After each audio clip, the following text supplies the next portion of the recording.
Bonjour à tous et toutes, c'est Nessa Endil pour un nouveau chapitre de Dino World. N'oubliez pas, le volume 1 est disponible en version papier et en e-book, les liens sont sous la vidéo. C'est parti, continuons avec ce volume 2. Chapitre 5, l'étranger et sa monture. Les filles arrivèrent vite sur place. Les cris les amenèrent contre une falaise ornée de grands cactus verts, où Luna gardait d'ensorti un homme. Ce dernier était dos à la roche, brut et lisse à cet endroit, les pieds dans le sable. Il n'en menait pas large. La dinosaure, elle, ne l'attaquait pas, mais était extrêmement tendue et l'empêchait de partir, sa grosse tête lui bloquant tout passage. Qu'est-ce qui lui prenait? Et surtout, qui était ce type? En tout cas, il fallait intervenir rapidement, avant qu'il ne fasse une crise cardiaque ou que Luna décide de s'en débarrasser. « Mira, va vite prévenir les autres, que nous avons trouvé quelqu'un !» Acceptant d'un hochement de tête, les yeux écarquillés de surprise devant le spectacle, Mira, après avoir repris ses esprits, fit faire demi-tour à Diablo et partit au triple galop. Contournant sa T-Rex, toujours sur Xena, Anastasia arriva de côté et put discrètement observer l'étranger, qui, trop occupé à hurler sur l'animal vert, l'ignora. C'était une sorte de cow-boy de grande taille, avec un chapeau grisâtre, une barbe de même couleur et un poncho qui semblait avoir vécu bien des aventures. Il ne devait pas avoir loin de 50 ans et une langue bien tournée, vu les jurons que recevait le dinosaure. Se décidant à intervenir pour l'aider et calmer son animal étrangement agressif, Anastasia ne put que retenir un hoquet de surprise en voyant apparaître de l'autre côté un cheval noir. Scellé et bridé, bien nourri et déterminé, l'animal galopa jusqu'à Luna et plaçant son derrière vers elle, commença à balancer ses sabots dans sa direction. Anastasia en resta figée de stupeur. Pas que son T-Rex craignait pour sa vie, non, l'animal n'arrivant pas à atteindre sa tête, mais devant la détermination du poney qui semblait littéralement enragé. « Te voilà enfin, sale carne !» hurla l'homme en l'air. « Vas-y mon Didou, apprends à cet animal qui est le chef !» Mais usée par cette scène digne d'un dessin animé, Anastasia talonna Xena pour se montrer et, presque intimidée, leva une main en prononçant pour l'homme. « excusez-moi ?» « Bordel, gamine !» cracha l'homme. « Fous le camp d'ici! Cette horrible bête va te massacrer !»« L'horrible bête est à moi. Luna, ça suffit !» Fronçant les sourcils, Anastasia descendit de sa monture pour se diriger vers sa T-Rex verte, évitant de justesse un coup de sabot. Luna recula à l'arrivée de sa petite maîtresse, l'interpellant par un grognement interrogateur. Lui demandait-elle si elle pouvait les manger?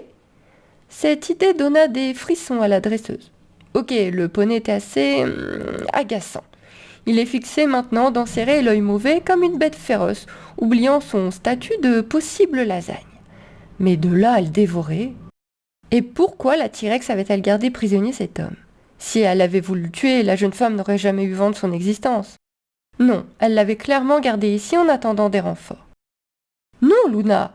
prononça la rouquine tandis que le dinosaure baissait sa grosse tête vers elle. « Tu ne manges personne et tu rentres au camp. Maintenant !» Comme déçue, la bête poussa un petit grognement plaintif et s'éloigna lentement, son pas lourd faisant trembler le sol. « C'est quoi ce putain de délire ?»« Désolé monsieur, je ne sais pas ce qui lui a pris... Pouvez-vous rappeler votre cheval, s'il vous plaît ?» L'homme hésita, l'air sceptique, la bouche tordue dans une grimace interrogative. Le poney, lui, soufflait comme un taureau, grattant du sabot dans le sable. Il n'allait pas tarder à charger la dresseuse, qui, malgré quelques murmures et mots gentils, n'arrivait pas à le calmer. Replaçant son chapeau plus dans un toc qu'un geste vraiment utile, l'homme siffla, et après un didou encourageant, sa monture le rejoignit. Anastasia soupira discrètement. « T'es qui, toi ?» finit par demander l'homme, tandis qu'il gratouillait l'encolure de son terrible poney noir. « Anastasia, monsieur. » Cet homme était bien plus vieux qu'elle, et tout de même un peu impressionnant, avec ses airs de cow-boy de vieux western. Elle n'avait pas pu s'empêcher de lui sortir du monsieur. Il la lorgna d'un œil suspicieux, bouche serrée, se gratta la barbe, puis demanda en désignant Xena, qui attendait sagement plus loin le fixant. « Et lui, là, il va essayer de me bouffer aussi ?»« Non, monsieur, sauf si je lui demande. » Elle s'était sentie obligée de le préciser, pas totalement rassurée par la situation. La jeune femme enchaîna. « Et Luna ne voulait pas vous manger non plus, sinon vous ne seriez plus là. » Droite et fière, Anastasia sentait qu'elle devait immédiatement s'imposer, montrer qu'elle n'était pas une jeune fille perdue. Enfin, perdue elle l'était, mais il avait bien le temps de le savoir.